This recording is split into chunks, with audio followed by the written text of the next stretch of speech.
தற்கொலை அங்கி குறித்து எதிர்க்கட்சித் தலைவர் சம்பந்தனின் கருத்திற்கு ஊடகங்கள் ஏன் முக்கியத்துவம் கொடுக்கவில்லை என்று ராஜாங்க நிதியமைச்சரும் பதில் நிதியமைச்சருமான லக்ஷ்மன் யாப்பா அபேவர்தன கேள்வி எழுப்பினார். தற்கொலை அங்கி மீட்கப்பட்ட சம்பவத்திற்கு முக்கியத்துவம் கொடுத்த ஊடகங்கள் பிரதான எதிர்க்கட்சித் தலைவரின் கருத்திற்கு முக்கியத்துவம் கொடுக்காமை குறித்து விசனம் தெரிவித்த அவர் ஊடகங்கள் பொறுப்புடன் நடந்து கொள்ள வேண்டும் என்றும் கேட்டுக்கொண்டார். கொழும்பில் இன்று புதன்கிழமை நடைபெற்ற ஊடகவியலாளர் சந்திப்பில் கலந்து கொண்டு கருத்து தெரிவித்த போதே அவர் இவ்வாறு குறிப்பிட்டுள்ளார். குறித்த ஊடகவியலாளர் சந்திப்பில் அவர் தொடர்ந்தும் கருத்து தெரிவிக்கையில்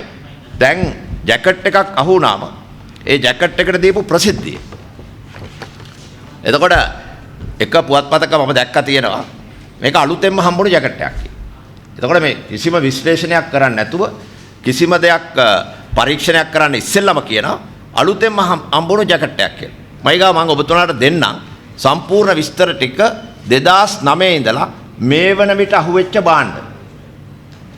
2009 ඉඳලා මේ වන විට අහුවෙලා තියෙනවා ජැකට්. ஒரு தற்கொலை அங்கி கிடைத்தமைக்கு மிகவும் முக்கியத்துவம் கொடுக்கப்பட்டுள்ளது.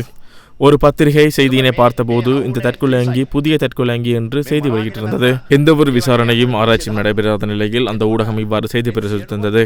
2009 ஆண்டு விடுதலை புலிகளுடனான யுத்தம் நிறைவடைந்ததன் பின்னர் 313 தற்கொலை அங்கிகள் மீட்கப்பட்டுள்ளன. ஆனால் அவற்றுக்கு கொடுக்கப்படாத முக்கியத்துவம் இந்த அங்கிக்கு கொடுக்கப்பட்டுள்ளது. இது குறுகிய காலத்தில் மீட்கப்பட்டவை அல்ல. யுத்தம் 2009 ஆண்டு நிறைவடைந்து 2010 ஆண்டில் இந்த அங்கிகள் மீட்கப்பட்டிருந்தால் பரவாயில்லை. மாறாக 2010 ஆண்டு 121 அங்கிகளும் 2011 ஆண்டு 7 அங்கிகளும் 2013 ஆண்டு 18 அங்கிகளும் 2014 ஆண்டு 3 அங்கிகளும் மீட்கப்பட்டுள்ளன. இவ்வாறான நிலையில் அண்மையில் மீட்கப்பட்ட தற்கொலை அங்கிக்கு இன்று எல்லா ஊடகங்களும் முக்கியத்துவம் கொடுக்கின்றன. எந்த அரசு ஆட்சி அமைத்தாலும் எந்த தரப்பு எதிர்க்கட்சியாக இருந்தாலும் தேசிய பாதுகாப்பு என்பது முக்கியமானதொன்றாகும். இந்த தற்கொலை அங்கி கிடைத்தவுடன் எதிர்க்கட்சித் தலைவர் சம்பந்தர் அறிக்கை ஒன்றின் மூலம் கருத்தொன்றை வெளியிட்டார்.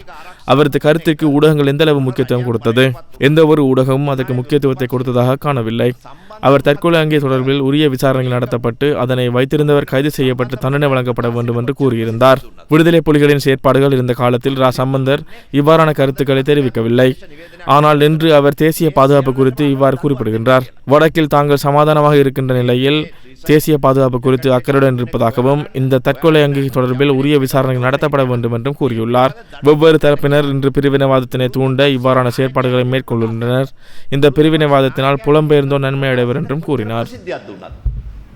එහෙම ප්‍රසිද්ධියක් අපි දැක්කේ නැහැ. එතකොට කවදාවත් සම්බන්ධන් මහත්මයාලා ඉස්සරේ ප්‍රකාශ කරන්නේ නැති බව තමයි අස්න දන්නවා. මේක සම්පූර්ණ වාසියනේ ඩයස්පෝරාවට. මේ ප්‍රකාශ තුලින් වෙන්නේ වාසිය ඩයස්පෝරාවට.